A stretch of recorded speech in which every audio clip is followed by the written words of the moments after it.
Today, let's take a look at the process of making pizza. The usual method involves using a fermented round dough, which is topped with tomato sauce, cheese, and other ingredients, then baked in an oven in factory production.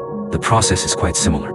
Flour, butter, salt, and other ingredients are mixed together.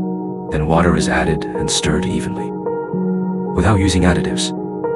Adding extra vegetable oil, sugar, and salt can effectively lock in moisture, delaying the aging and drying of the pizza dough. The prepared dough is poured into a large funnel, where it is divided into fist-sized dough balls. Then, through this spiral-shaped conveyor belt, the dough is shaped into round balls.